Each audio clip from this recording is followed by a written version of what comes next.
What's poppin', my pilgrims? It is me, MT, and welcome back to the Heavy Spoiler Show, y'all. This is about to be a breakdown for the 2010 film Scott Pilgrim versus the World. So let's go ahead and jump into this thing. Scott Pilgrim versus the World is an August 2010 film directed by Edgar Wright, based on the 6-issue Scott Pilgrim series of graphic novels by Canadian writer and artist Brian Lee O'Malley.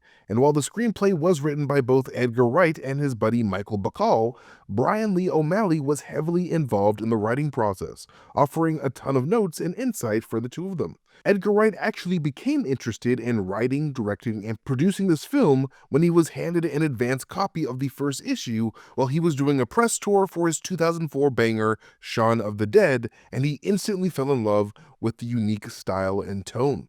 Oni Press would publish Brian Lee O'Malley's first Scott Pilgrim comic on August 18, 2004, with the title Scott Pilgrim's Precious Little Life, which became the working title of the movie when Edgar Wright first started working on the script. Then the second issue of the comic would come out on June 15, 2005, with the title Scott Pilgrim vs. the World, a title that Edgar Wright found far more fitting for his adaptation.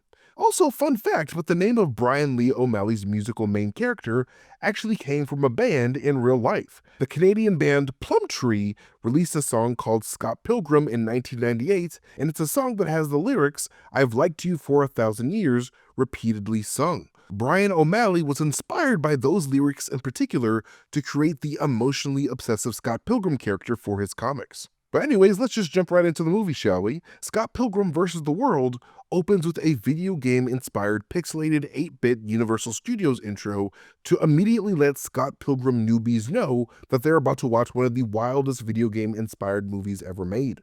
This pixelated logo was actually just a prototype logo that Edgar Wright's brother Oscar drew up for the early edits of the movie. But the test audiences loved the intro so much that Edgar Wright decided to just keep the prototype design in the movie. After this, the music from the intro to the 1992 classic The Legend of Zelda: A Link to the Past plays as the camera pans down to the home of Stephen Stills and young Neil, where the gang is just chillin', having some breakfast. A breakfast scene that starts with the words, "Scott Pilgrim is dating a high schooler," which is the very same way that the first issue of the first Scott Pilgrim comic starts. This scene, much like most of the scenes of the movie, was ripped straight out of the comic books. From the dialogue and the set design, Edgar Wright went out of his way to visually keep this movie as faithful to the comics as possible. So much so that Edgar Wright told all the actors on set to refrain from blinking entirely when the camera was rolling because comic book characters are hardly ever shown blinking. The character Kim Pine, played by actress Allison Pill, is only seen blinking one time in the movie, which is crazy. Like, Edgar Wright straight up used Brian Lee O'Malley's comics like storyboards for his film, much like Zack Snyder did for the majority of his 2009 Watchmen adaptation. I actually did a breakdown for Watchmen a few years ago that you guys can find here on Heavy Spoilers. But anyways, like I alluded to earlier, this scene of them all eating breakfast together is ripped straight from the very first 2 pages of the first issue.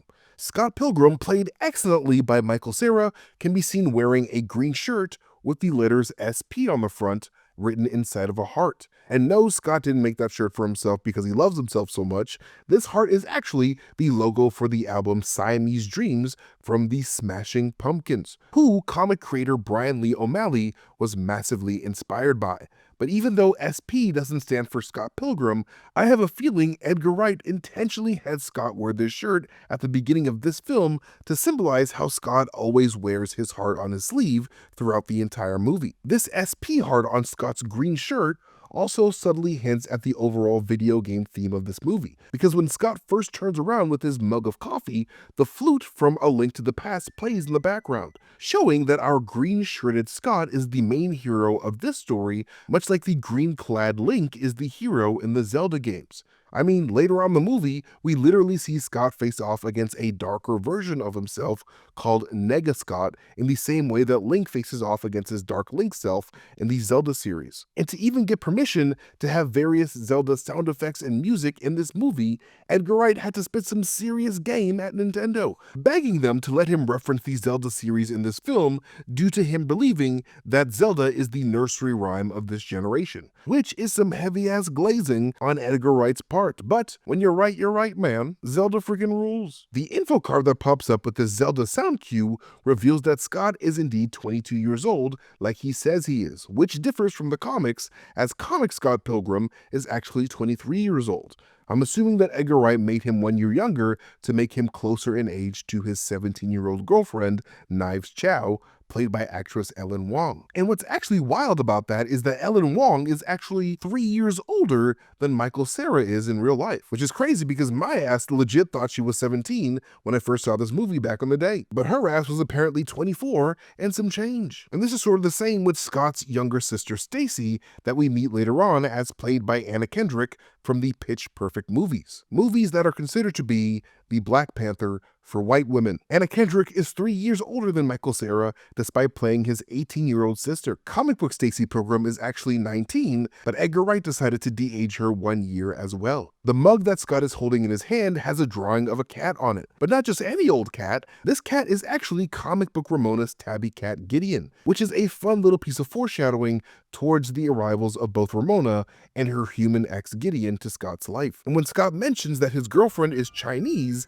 the sound that plays in the Zelda series whenever Link discovers a secret plays out of young Neil's Nintendo DS Lite, a DS that is actually playing a Game Boy Advance copy of A Link to the Past. And when Scott goes to open the door to let Knives inside of the house, the Treasure Get music from the Zelda series plays in the background, pointing to how Scott perceives Knives as his own fancy new useful item that he's using to navigate the dungeon that is the post-breakup rebound phase. And when Scott answers the door, he creepily asks Knives if she promises to be good, like she's his daughter or something, which, like most of the dialogue in this movie, is ripped straight from the original comic. However, in the comic, Scott and Knives actually arrive at Steven Still's house together when he asks her to be good, instead of Scott already being in the house. Scott then introduces Knives to his band's talent Steven Stills, played by actor Mark Webber, who would actually end up beating the Winter Soldier himself to get this role, as Sebastian Stan apparently auditioned to be the lead singer of the Sex Bob-ombs but didn't get the part. As Knives enters the house, we can see that the Sex Bob-ombs have set up for a practice session. The Sex Bob-ombs are of course a reference to the Bob-omb race of bombs in Nintendo's Mario series, first introduced in Super Mario Bros. 2 in 1988. This being the case, a Bob-omb from Mario can be seen on Kim Pine's drum set, just like the drum set from the comics does. The Sex Bob-omb name is also a slight parody of the name of the beloved Sex Pistols, as a bomb is a level up from a pistol. The name is also a play on Sex Bomb, which is the name of songs by both Flipper and Tom Jones. This poster in the background that says Sex Bob-omb May 22nd is also a poster featured in the first issue as well, as Edgar Wright went out of his way to make this shot of Knives entering the house to be as close to Brian Lee O'Malley's comic panel as possible. And when Knives has a seat on the couch next to young Neil, she asks young Neil what he plays, but instead of saying an instrument, young Neil says that he plays the video games The Legend of Zelda: A Link to the Past and the timeless block stacking game Tetris. Scott then announces that the song that the Sex Bob-ombs are about to play is called Launchpad McQuack, a reference to one of my favorite Disney characters from my childhood, Launchpad McQuack from the 1987 series DuckTales. Steven Stills then says that this actually isn't the name of the song, with the name actually being We Are Sex Bob-omb, which is what Kim Pine yells before they all start jamming out, just like comic book Kim Pine does in the books. The artist Beck Hansen actually wrote this song, as well as all the other songs that the actors of the Sex Bob-ombs actually performed for the film. And because all of these actors were actually performing with these instruments, Edgar Wright had all of them take lessons to learn how to play. Everyone but Michael Cera, who was already proficient at slapping that bass. In fact, Edgar Wright had to ask Cera to tone down his skills in order to match the skill and confidence of the other bandmates. The bassist for the Canadian band Sloan, Chris Murphy, was actually the music performance supervisor that taught them all how to play their instruments. And then as the music plays, we get the title drop and intro credits, which is actually not the way that Edgar Wright initially intended to start his movie at all. His original vision was to simply start with the Scott Pilgrim title card before just diving in. However, when Edgar Wright had his film buddy Quentin Tarantino watch the movie while it was being assembled, Tarantino recommended that Wright introduce Scott and his friends first in a prologue before an intro sequence in order to improve the overall pacing of the film for the audience. And I, for one, think that was a fantastic decision. The wholesome and adorable Knives Chow then immediately falls in love with her boyfriend's band. Her eyes even anime sparkling in adoration, just like Knives Chow does in the comics. Then, after this musical intro, we are brought to young Neil's bedroom, where we see Scott, Kim, and Steven laying on a bed in the same formation that their characters do on page 26 of the first issue. Even the computer screen that young Neil is looking at is the same design from the comics. And on the wall left of Scott is a poster with a pink elephant on it, advertising a concert for the indie rock band The Go Team, who would also be performing with the bands The Greats and Smush at the Casbah on October 19th, 2005. Then, after the group chatting about their feelings about Knives for a bit, Scott then heads home. And just like he does in the comics, we can see that Scott lives at apartment 27A somewhere in Toronto, Canada, with his roommate Wallace Wells, played by Kieran Culkin of Succession fame. And when Scott heads home, he tells Wallace that he's dating a 17-year-old and to not tell anybody, all while Wallace is reading Toronto's I Weekly newspaper. The front page of I Weekly features Canadian artist Slim Twig, while the back page has an ad for Lucas Lee's movie, You Just Don't Exist, the same movie that Scott and his friends would find themselves on the set of when Lucas Lee fights Scott. The title of this movie is another Easter egg for the band Plumtree, as they released a song called You Just Don't Exist on their album Predicts the Future, the same album they released their Scott Pilgrim song on. Another Plumtree reference comes in the form of this movie poster for a movie called The Game Is Over 2, a reference to Plumtree's The Game's Over from that very same album. Also featured on The Game Is Over 2 poster with Chris Evans is Paul Rapovsky, who actually worked as the stunt coordinator on this movie. But anyways, when Scott heads to the bathroom, we get a slow pan throughout Scott and Wallace's apartment, with the movie placing labels on what's Scott's and what's Wallace's, with Edgar Wright recreating page 17 of book 1 as close as he could. I mean, the poster of the two girls on the wall, the futon, Scott's loose shoes, and even the design of the rug match the comic perfectly. Then the camera switches to behind Wallace to reveal the rest of the apartment, where we see a mirrored version of what we see in the comics, with Wallace's computer being on the left side of his CRT TV as opposed to being on the right side, and Wallace's coat on the right as opposed to being on the left. The shelf that holds Wallace's TV also has his Nintendo and Super Nintendo consoles in the middle, further showcasing this film's love for Nintendo games specifically, which is wild considering that the actual Scott Pilgrim vs. the World video game that ended up being released alongside the movie was only for the PlayStation 3 and Xbox 360. There would not be a Nintendo version of the game until Scott Pilgrim vs. the World Complete Edition was added to the Nintendo Switch in 2021. And during this pan of the apartment, we get a better look at what Wallace is reading inside of his I Weekly paper, with an article on singer-songwriter Neko Case being seen on the left page. Neko Case was the singer for the Canadian rock band The New Cornographers. They weren't actually called The New Cornographers, by the way. I just can't say the P word or else YouTube will demonetize this entire video, even though cornography makes the world go round. Completely ignoring Scott's request for privacy, Wallace immediately texts Scott's 18-year-old sister Stacy, played by Anna Kendrick like I mentioned before. The character of Stacy was actually heavily based on the sister of author Brian Lee O'Malley, who shared the same name. And this being the case, the name tag that Stacy Pilgrim wears while working at one of Canada's many second cup cafes is actually the same name tag that O'Malley's sister used to wear when she worked there years ago. The real-life Stacy gave it to Anna Kendrick to wear for the movie, which is a nice little personal Easter egg for the original creator. And while Stacy is on the phone, a sign that ironically says, "If you are using your cell phone, you will not be served," can be seen in the background as she basically ignores her job of serving her customers to talk sense into her high schooler Dayton brother.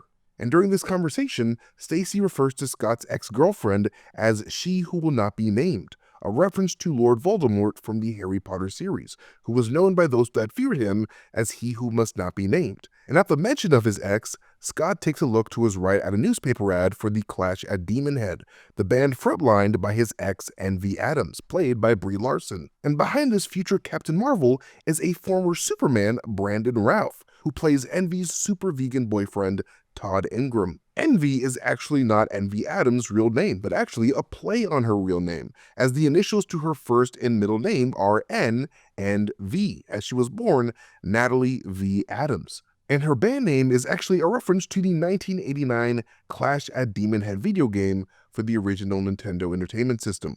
But anyways, on that actual Clash at Demon Head ad in the newspaper are the words featuring "You Suck" and "Stop Calling Me," implying that these are hit songs that Envy wrote about Scott after they broke up, which is quite nasty work. But anyways, after their conversation, the movie transitions to Scott and Wallace standing outside of Knives Catholic High School, just like in page 31 of the comic. On Scott's shoulder is a red and yellow X patch as a direct reference to Marvel's X-Men, a patch that comic book Scott Pilgrim has as well. And after Scott picks Knives up from school, they head to a nearby arcade and play Ninja Ninja Revolution, a wild parody of the popular Dance Dance Revolution arcade game. And you know this arcade is legit, as people can be seen playing the classic Time Crisis 3 in the background. And as the two dance, Scott wears a shirt repping the permanent marker brand Sharpie as he tells Knives about his favorite fun fact about Pac-Man's origins, saying that Pac-Man was originally going to be called Puck-Man after the Japanese phrase Paku Paku Tabaru, which basically means to gobble something up. But since the P in Puck-Man could be easily converted to an F by all those young hooligans of the world, Atari decided to name him Pac-Man instead. And after this, the two grab pizza before Scott brings Knives to Goodwill, just like they do in page 34 of the comic. Then they head to the CD store where Scott runs into his acquaintance, Julie Powers, played by Aubrey Plaza.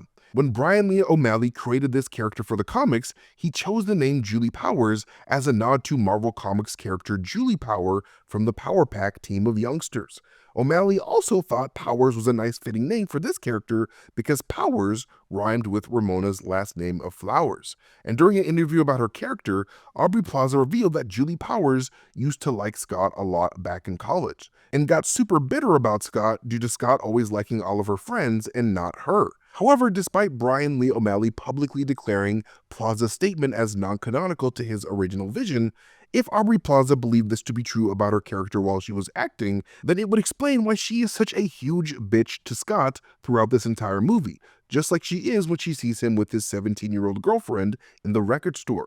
But what's actually funny about their dynamic in this movie is how Aubrey Plaza and Michael Cera would actually end up dating for a couple of years in real life a little bit after this movie came out. So in a way, I guess movie Julie got what she wanted after all. But anyways, after Julie rudely directs Knives to the Clash at Demon Head section of the CD store, Knives picks up one of the Clash at Demon Head CDs, and when she does, the high-pitched sound of the store alarm can be heard in the background, underscoring the tension that Scott has about seeing his famous ex-girlfriend. Scott then takes that Demon Head CD and throws it against the album Kick Up the Dust by the Canadian country band Blood Meridian, a move that I believe is a piece of foreshadowing to how Envy's new boyfriend Todd Ingram would try to kick up some dust when he tells Scott that he's going to grind him into dust for the Monday cleaning lady before their fight.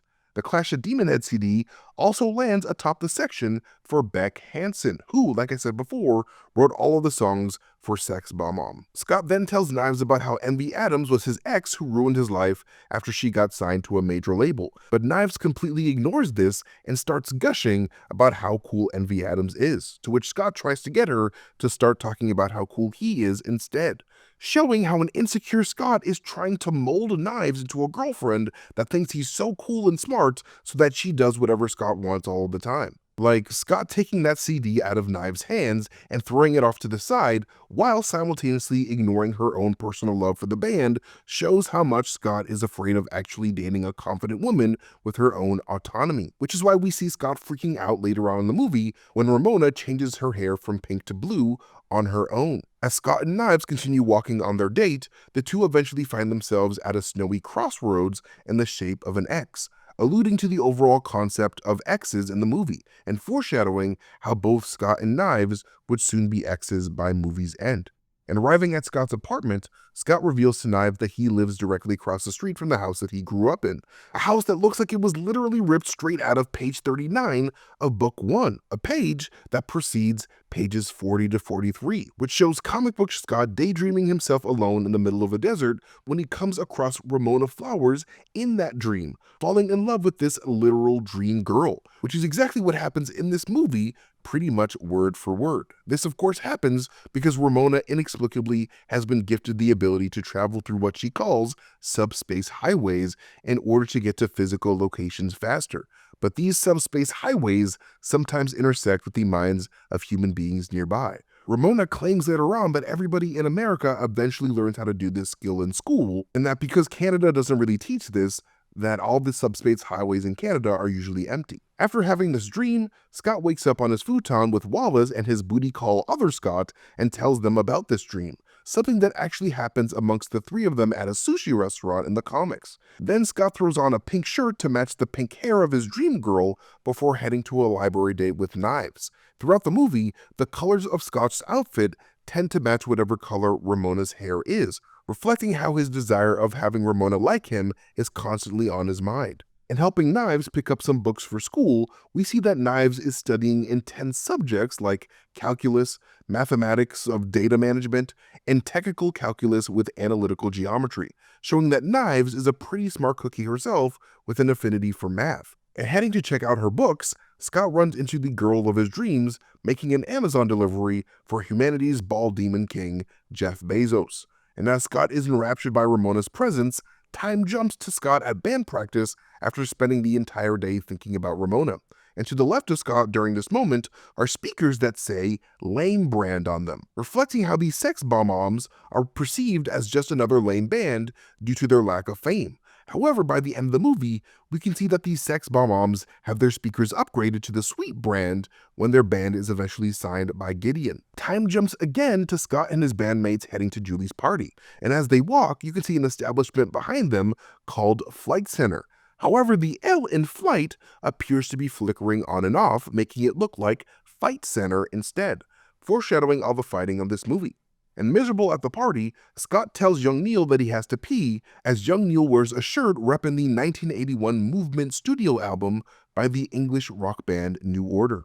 And when he does, Scott flashes a terrible drawing that he made of Ramona to see if Como knows her, and somehow, Como is still hilariously able to see who Scott's talking about. And during this moment, Edgar Wright originally intended for Brian Lee O'Malley's drawing of Ramona to be on that piece of paper, but he decided to go for that shitty drawing gag instead.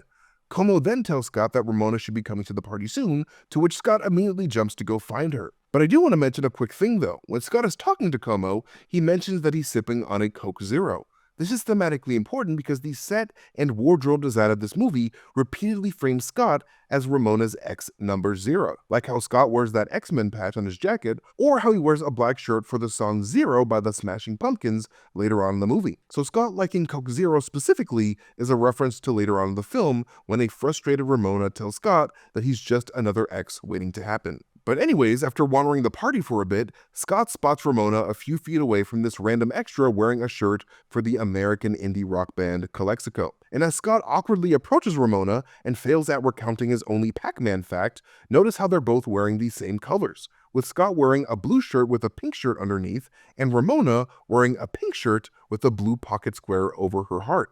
In my eyes, in this shot, the blue represents Scott, while the pink represents the pink-haired Ramona. Scott's pink shirt underneath his blue one symbolizes how Ramona is meant to be inside of Scott's heart, while the blue pocket over Ramona's heart shows that her heart was meant for Scott's. But anyways, after crashing and burning with his first attempts at flirtation, Scott asks his old college friends Sandra and Monique for some intel on his new crush, just like Scott does in the comics. Two more of comic book Scott's female acquaintances get a shout out when Julie mentions how Scott has been a jerk to all the women that he's been involved with, mentioning Alisa and a Holly. In the comics, Lisa Miller used to be hardcore attracted to Scott when they were in a band together in high school called Sonic and Knuckles, after the two iconic Sega characters. And Holly Hawks is one of comic book Kim Pine's coworkers at the video store that she works at, who would end up sleeping with Kim's boyfriend Jason, leading to the two falling out. Lisa and Holly both tell Scott that Ramona used to have a boyfriend back in New York, teasing Ramona's past involvement with Gideon. And after the party, Scott lies awake thinking about Ramona when a drunk Wallace comes home and plops himself onto their shared futon, a faithful recreation of the plop that comic Wallace does in book 1 as well. Wallace falls asleep trying to tell Scott to break up with Knives if he's going to pursue Ramona, but Scott just ignores him and goes on Canadian Amazon to try to get Ramona to deliver him something instead. And while on the computer, the classic AOL "You've got mail" notification sound plays when Scott gets an email from Ramona's first evil ex, Matthew Patel. After completely ignoring the email, Scott goes on some more dates with Knives, but can't seem to break up with her. Then Stephen Stills tells the group that they booked the Toronto International Battle of the Bands, news that causes Knives to freak out in excitement. And while she does, you can see that she's wearing a custom Sex Bob-omb shirt that she made herself. Actress Ellen Wong actually did make that shirt herself on her free time, and director Edgar Wright let her use it in the movie, which is quite fun. And as they all chat about the event, you can hear young Neil playing more Link to the Past in the background. But suddenly, the fairy fountain music from the Zelda games plays as Scott gets lost in his mind once again. Playing this theme while Ramona travels through Scott's mind is significant, considering that Ramona herself, like Scott, is modeled after the Zelda series, specifically after Ramona's hair colors, as each of her hairstyles in the movie correspond to the colors of the three creation goddesses of the Zelda universe: pink for Din, blue for the goddess Nehru, and green for the goddess Furore. The order of Ramona's hair colors in this movie matches the order that these creation goddesses went when they each contributed to the creation of the planet as well. But anyways, seeing Ramona about to enter his door in his dreams, Scott wakes up and greets Ramona at the door, refusing to sign his package until he secures a date with her. When Scott finally takes his package to immediately toss into the bin, we can see that Scott lives at 27A Alberta Street in Toronto. And to achieve this shot of Scott throwing this package away, Edgar Wright literally had Michael Cera no-look toss the box behind him into the trash. It took a total of 33 attempts before Cera was finally able to make it in, which must have made for a frustratingly fun time on set. It reminds me a lot of the time when director Sam Raimi had Tobey Maguire do 156 takes before Tobey finally caught all those falling lunch items onto his lunch tray. Ramona and Scott then go out on their first date, with Ramona wearing a sweater with blue and pink stripes across the chest, symbolizing her and Scott walking side by side together on this date. And when the two arrive at the playground, the shoveled road that they stand on is shaped like a giant zero to match Scott's theme of being X number 0. The two briefly chat about Ramona's ex Gideon before Ramona takes Scott's hands and leads him towards a door that randomly appears in the night, a recreation of Brian Lee O'Malley's iconic double-page spread from Book 1. The door then leads the two to Ramona's apartment, where Ramona would offer Scott some tea, listing off a crazy amount of tea options for Scott to pick, just like comic book Ramona does. Mary Elizabeth Winstead voluntarily chose to memorize that extremely exhaustive list of teas herself and refused Edgar Wright's offer to let her read a cue card off screen instead. And when Ramona puts the two mugs of tea down on the table, you can see that the tea bags both look like two number zeros, which is quite fun. But no tea would be consumed when Scott and Ramona start making out in bed against Jesus Christ's wishes, with Scott taking off his shirt for the Canadian Broadcasting Company in the process. And after making out for a while, Ramona decides to take things slow with Scott and not bang him on their first date, eventually giving him her phone number the very next day. This phone number is actually owned by Universal Studios themselves, and it's one that they've reused in a number of other movies like The Adjustment Bureau, Definitely Maybe, and Munich. Scott then invites Ramona to his gig at Club Rocket, a real venue that used to exist in Toronto until it closed down in 2005. Scott Pilgrim is wearing a yellow and red shirt for the band Plumtree, the very same band that Brian Lee O'Malley got Scott Pilgrim's name from in the first place. There's actually a lot of Plumtree references in this movie, by the way. However, to Scott's dismay, he forgot that his girlfriend Knives was also going to be there too, which causes him to bolt backstage with his band while their competition, named Crash and the Boys, gets ready to play. The name Crash and the Boys is a reference to the 1992 NES game Crash and the Boys Street Challenge. The songs I Am So Sad, So Very Very Sad and We Hate You Please Die were performed by Canadian indie rock band Broken Social Scene. Also, the lead singer of Crash and the Boys can be seen wearing a t-shirt for the 60s British rock band The Kinks.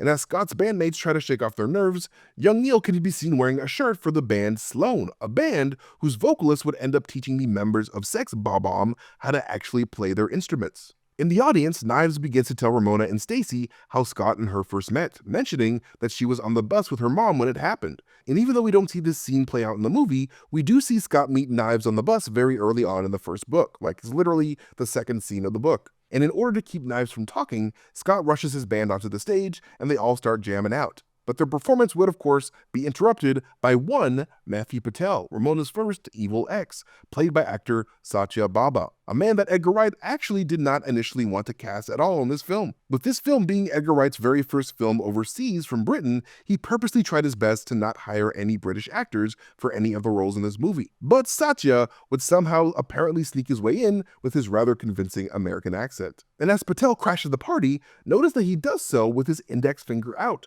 showing that he is indeed Evil X number 1. And Wallace even yells at Scott to watch out because it's that one guy, which is also very fitting to his number. And on Matthew's jacket is a chevron that indicates that he is the number 1 private in the military that is the League of Evil Exes. But anyway, Scott and Matthew start boxing, with every one of their punches sounding like the punches in an 8-bit fighting video game. Scott then hits Matthew with one of Ryu's shurikens from the Street Fighter games before Matthew does a Bollywood dance that allows him to shoot blasts of fire, with one of those blasts incinerating Crash and the boys completely. But unfortunately for Matthew, his Bollywood-style dance moves and mystic powers were no match for Scott Pilgrim's oddly amazing fighting skills, leading to Matthew getting KO'd and turned into coins. And with their competition incinerated, Sex Bomb Mom gets the automatic W, so a win-win for your boy Scotty P. And after the event, Scott and Ramona ride the bus together, with the bus having an ad for Lucas Lee's movie Action Doctor on the side. Ramona then tells Scott that if they're going to continue to date, that he's going to have to fight all of her 7 evil exes. But Scott doesn't mind as long as he gets to make out with an Amazon delivery girl on public transit. And you know what? I understand, especially if they look like Mary Elizabeth Winstead. And when Scott gets home, Seinfeld music plays as the movie transforms into a Seinfeld parody of a scene, accompanied by a studio audience cheering and everything. A happy Scott then informs his roommate Wallace that he and Ramona are getting pretty serious, to which Wallace tells him to break up with Knives yet again, especially if he wants the apartment for himself to bring Ramona over. Wallace then tells Scott that he's going to stalk Chris Evans' Lucas Lee at his movie shoot in Toronto, before revealing his collection of Lucas Lee ads for all of his movies. And starting from the left, we have the ad that we saw earlier for You Just Don't Exist. And next to that is a movie poster for a movie called The Game Is Over 2, a reference to Plumtree's The Game's Over from their Predicts the Future album. And also featured on that The Game Is Over 2 poster behind Chris Evans is Paul Rapovsky, who actually worked as the stunt coordinator on this Scott Pilgrim movie. And next to that poster is one for the Action Doctor like we saw on the bus earlier, with that poster reminding me a lot of one of the posters made for the 2002 film Minority Report. Then we have Lucas Lee in Let's Hope There's a Heaven with the hilarious tagline, "Kiss Me, I'm Dying." Let's Hope There's a Heaven is yet another song by Plumtree that featured on their 1994 EP, Flutterbird. And finally, there's Thrilled to Be Here, a parody of the poster for the 4th Fast and Furious movie. And then after Wallace kicks Scott out of the apartment, he turns on the TV to watch Lucas Lee on Spike TV. And on Lucas Lee's neck, we can see the number 2 tattooed, due to him being Ramona's Evil X number 2. Scott then goes out with Knives as boyfriend and girlfriend for the last time before breaking up with her in the CD store. And as Scott deals with his guilt on the bus, we can see an ad for Lucas Lee's The Game Is Over 2 on the side now, further foreshadowing Scott's showdown with Lucas. Later on at band practice, a now happy Scott plays the bass line to Final Fantasy II, released in North America in November 1991. Final Fantasy II was actually originally released as Final Fantasy IV in Japan a few months prior in July of 1991. So technically, this bass line is from Japan's Final Fantasy IV. Ramona soon arrives at the band house with new blue hair, a change that freaks Scott out. Scott then ditches his band to go hang out with Ramona at his place, where we see him drinking a Coke Zero yet again. But when Ramona hits a nerve by mentioning Scott's shaggy hair, Scott shoves a hat on his head and makes the excuse that they should go on a walk. And on their walk, we can see 2 pedestrian crossing signs with X's on them on both sides of a long staircase, cinematic foreshadowing to how Evil X number 2 would die on those very rails in a few minutes. And after heading up the staircase, the 2 reunite with Wallace before Ramona realizes that she's on her ex-boyfriend Lucas Lee's set. And as Lucas Lee walks out of his trailer with the number 2 on the door, the theme for Universal Studios plays as Lucas is handed a skateboard. And under that skateboard is the logo for Lucas Lee's skate company, which looks like 2 capital L's back to back. However, when you flip the logo upside down, you get a capital T for the number 2, which is a clever design choice. Lucas then challenges Scott to a duel to the death before he starts beating Scott's ass and tossing him around. And when Scott gets his bearings, he accidentally confronts the wrong Lucas Lee, approaching one of his many stunt doubles instead. And after that stunt double punches the snot out of Scott, Lucas Lee says that sometimes he lets that stunt actor do the wide shots while he's off smoking that greenery in his RV, a possible reference to the the chaotic production of Blade Trinity, where Wesley Snipes was infamous for toking on that wacky tobacco in his trailer. I actually did a whole breakdown on Blade Trinity that you can find on Heavy Spoilers, by the way, so check it out. Then, like the future Captain America that he is, Chris Evans Lucas Lee tells his stuntmen to all assemble so that they can all kick Scott's shaggy Canadian ass. And all the stuntmen on Lucas Lee's squad are actually the real-life stuntmen for real-life actor Chris Evans, which is wild and super fun. Scott then takes down the stunt team one by one until Lucas kicks him through a fake background of New York City. But Scott would end up winning their battle when he peer pressures Lucas to do a long and fatal grind off of the staircase that he walked up, eventually leading Lucas's dead body to give Scott 2,000 points to match with his number theme, just like how ex number 1, Matthew Patel, gave Scott 1,000 points. But during this fight and throughout the movie in general, we are shown multiple shots of a moon up in the sky. A moon with a giant crater on the surface that does not exist in real life. This is of course foreshadowing to the revelation that Ramona's third ex, Todd Ingram, punched a hole in the moon just for Ramona while they were dating. Scott returns back to his apartment sad and confused as to why Ramona left, leading Wallace to encourage him to fight for the woman that he loves by telling her that he loves her, an idea that is completely foreign and freaky to a noodlehead like Scott Pilgrim. And during this conversation, Scott leans his head against his fridge where we can see a blue letter X magnet above a white 0 magnet. More cinematic allusions towards Scott being ex number 0. However, Scott doesn't have too much time to mope in confusion when he's immediately called by his ex Envy Adams. The two chat about Scott's new girlfriend, who Scott reveals to be Ramona Flowers, the ex of her current boyfriend Todd, a revelation that seems to bother Envy to her core. And as they both talk on the phone, old photo booth photographs of Scott and Natalie appear in the background, with us seeing Natalie slowly leave Scott as each picture is revealed. But to make matters worse, as soon as his call with his ex ends, Scott gets a knock on his door from his other ex, Knives, forcing Scott to jump out the window to avoid seeing how sad she is. And while walking on the streets of Toronto, the voices of people that Scott knows rings in his head. When Wallace's voice echoes the phrase 7 deadly exes, the camera frames Scott at the center of 7 pedestrian crossing X's to reflect this. But during his walk, Scott is preemptively jumped by Ramona's ninja of a 4th ex, Roxy Richter, an ex that is oddly chill about delaying their fight because Scott just wasn't in the mood. And plus, Scott still hasn't fought ex number 3 yet, so Roxy is clearly cutting in line here. But anyways, after that weird encounter, Scott goes to bother his younger, older sister Stacy at work, but is confronted by a pissed off Julie instead. And after she chews Scott out for dating Ramona after she told him not to, Ramona randomly spawns out of nowhere into the coffee shop to apologize for disappearing the other night. But in a similar fashion, in spawns Envy Adams herself, here to scope out her ex's new girlfriend,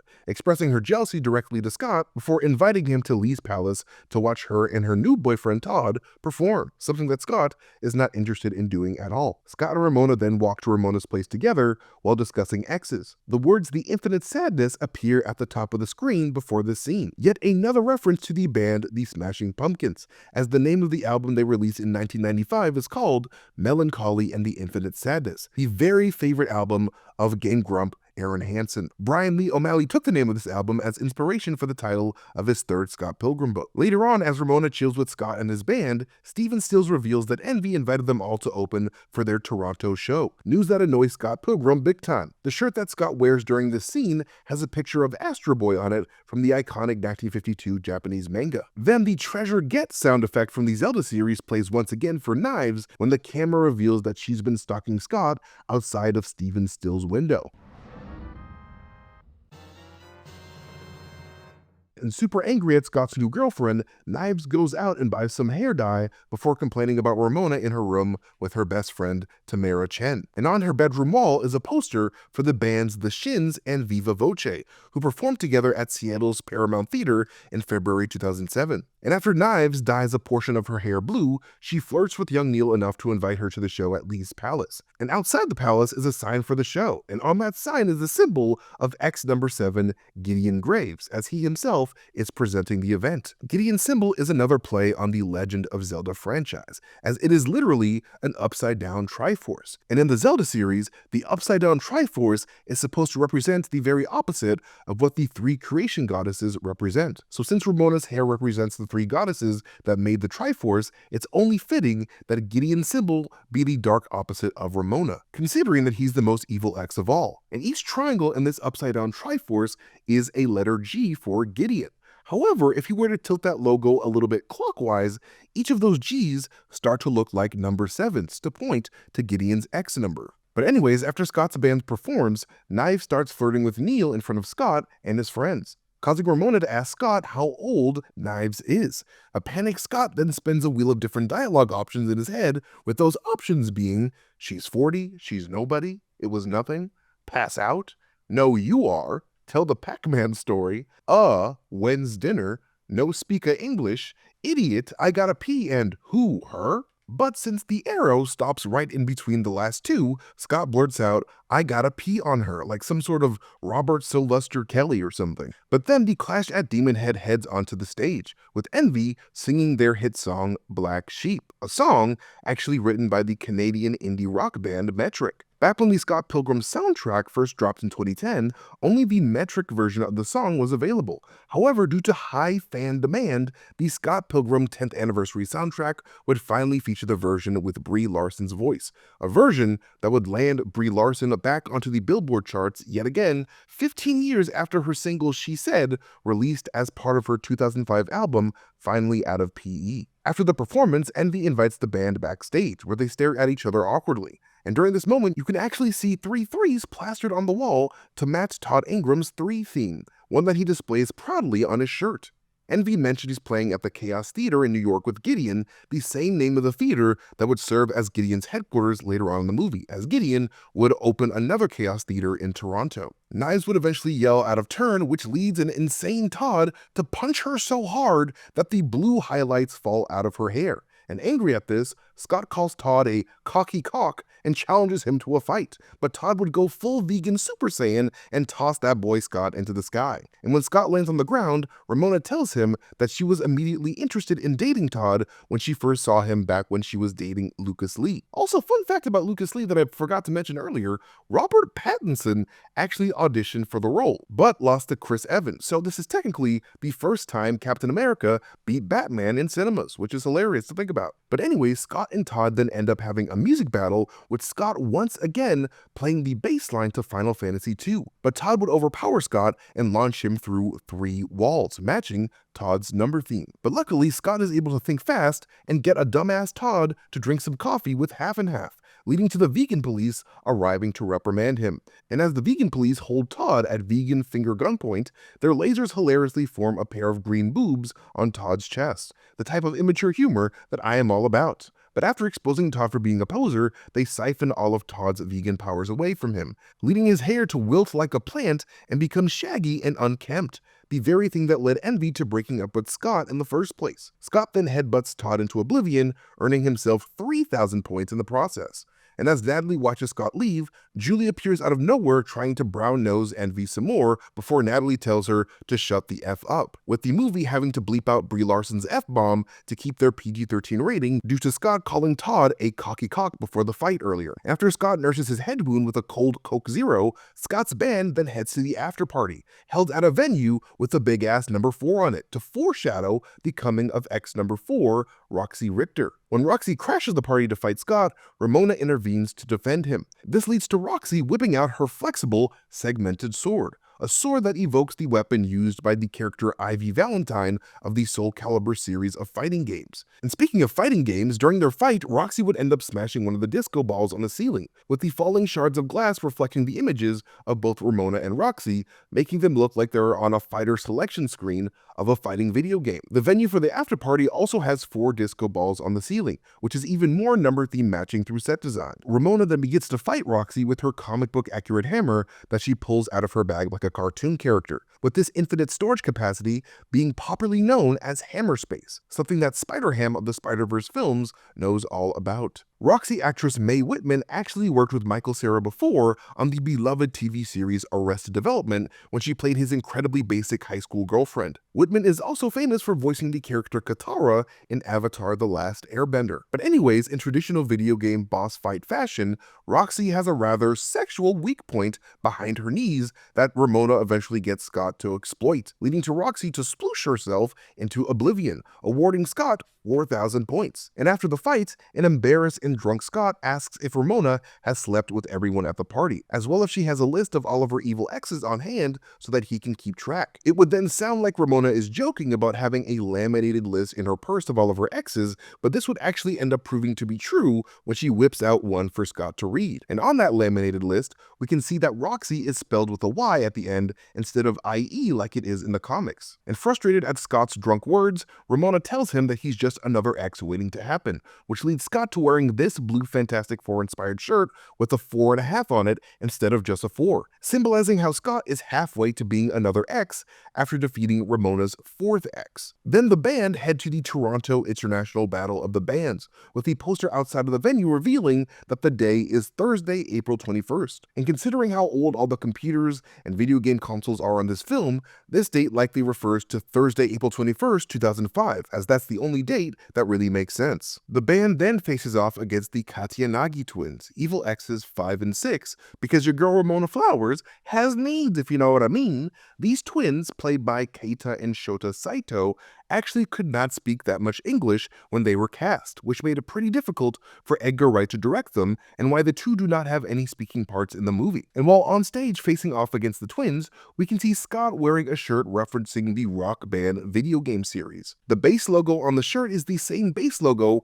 found in the games when the player chooses an instrument. And looking out to the crowd, we can see a freshly mind-controlled Ramona Flowers with all new green hair talking to her ex Gideon. And side note about that, but every time Ramona changes her hair, she has her star purse colors changed to match her hair. But anyways, the bands go head to head in a clash of sounds, with those sounds eventually turning into massive sonic kaiju monsters that fight like King Kong versus a two-headed King Ghidorah. But the twins are overwhelmed by how hard Scott's band shreds and award Scott 6,000 points, and the movie purposely shows the points counting up from 5,000 to 6,000 to show how both evil exes 5 and 6 were just defeated. Scott then heads outside to attempt to tell Ramona that he loves her, but she ends up breaking up with him due to the mind control chip that Gideon slapped on the back of her neck. And as Gideon pulls up in his car, the Rolling Stones song Under My Thumb plays on his car speakers to reflect Gideon's influence over Ramona. Gideon is of course played by Jason Schwartzman, a man who would go on to play the Spot in Across the Spider-Verse. And it's kind of crazy just how many Scott Pilgrim actors in this movie ended up becoming superhero characters down the line.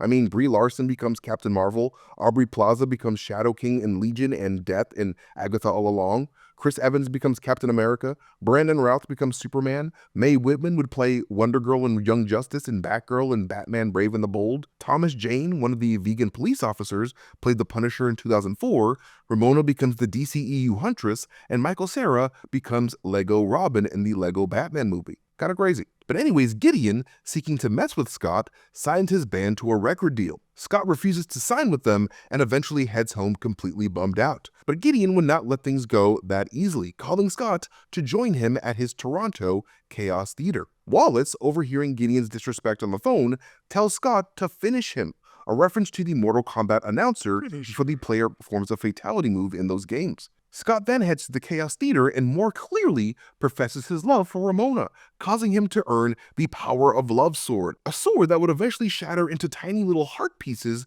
after he uses it on Gideon. Knives then appears out of nowhere to fight Ramona for stealing Scott, leading to Scott confessing that he actually cheated on them both. And fun fact, but one of the main reasons why Edgar Wright cast Ellen Wong as Knives specifically in the first place is because the actress has a green belt in Taekwondo, skills that helped her in her face-off with Ramona and, later on, Gideon. But anyways, to add a third broken heart to the two Scott just shattered, Gideon would end up using his weapon to pierce Scott through the heart from the back, evoking Sephiroth's iconic slaying of Aerith in Final Fantasy VII. The blade even goes right through the heart of the green Smashing Pumpkin shirt that Scott had on at the beginning of the movie, which Scott wears again at the end of the movie to match Ramona's green hair. But now in Death Limbo, Ramona uses her subspace powers to talk to a dead Scott, revealing the chip behind her neck and hinting that Scott should not be fighting for her, but for himself. This then rejuvenates a Scott who forgot that he was awarded an extra life after defeating the Katayanagi Twins earlier, allowing him to respawn back home to before he went to the Chaos Theater. Scott then heads back to the theater and tells Gideon that he's fighting for him and not for Ramona, earning him the much mightier Power of Self-Respect sword. Scott uses that sword to earn himself 7,000 points when he eventually causes Gideon to collapse halfway down the stairs of his throne, foreshadowing that Evil X number 7 was only halfway done with being killed. Because like with a lot of video games, the final boss has multiple phases and forms to defeat. And after Scott confesses his infidelity again to the ladies, Gideon gets back up and charges up his sword, so all of his character stats are all lined up with 7s, and every swing that Scott blocks fittingly awards Scott with 700 points, all matching his number theme. Both Ramona and Knives then jump into the fight to try to help Scott, with Ramona eventually kicking Gideon in the peener while saying, "Let's both be girls," a line actually originally said by Envy Adam in the comics when she kicked Todd in the nuts for cheating on her in book 3. But then Scott and Knives tap into their shared Ninja Revolution chemistry and team up effectively enough to lower G-Man's health bar to 1%. And on his knees, Gideon tells Scott that he's 0 and nothing, bringing the whole 0 theme home before Scott kicks him into 7 billion points worth of coins, Gideon's net worth as a producer. Edgar Wright's original idea for this moment was to introduce a third phase of the fight that would have had Gideon turn into a huge megazord of a robot called Mecha Gideon. But due to cost and time constraints, Edgar Wright settled for that Mega Scott gag instead. Ramona then tells Scott and Knives that they make a good combo, a strong hint towards the fact that Edgar Wright originally intended Scott and Knives to get together by the end of the movie, but would change his mind after test audiences expressed that they preferred Scott getting together with Ramona instead. And after Scott befriends his darker half Nega Scott, Knives tells Scott that she's too good for him anyway, a line both Wright and O'Malley put into the film to show how Knives also earned the power of self-respect throughout the story, showing her mature ability to move on from someone who cheated on her with no ill will or resentment. Preventing Ramona from disappearing from his life forever, the movie ends with Scott and Ramona choosing to continue as boyfriend and girlfriend, walking together to the star door to her apartment before the camera pans up to show the Ninja Revolution continue countdown going all the way down to 0, symbolizing how Scott finally definitively chose to not continue a relationship with Knives by bravely telling the truth and being true to his own feelings. A banger ending to an absolute creative banger of a film. But yeah, thank you guys so much for watching this breakdown of Scott Pilgrim vs. the World. What do you guys think about this movie? Let us know in the comment section down below. You guys can follow me at Mastertainment on YouTube, Twitter, Blue Sky, wherever I am on the internet. But most importantly, follow Heavy Spoilers here on YouTube by hitting that subscribe button and maybe hitting that like button to support the channel. But all of you sweet beans are amazing for watching this video. I love you guys so much, and I'll catch you guys later. Bye.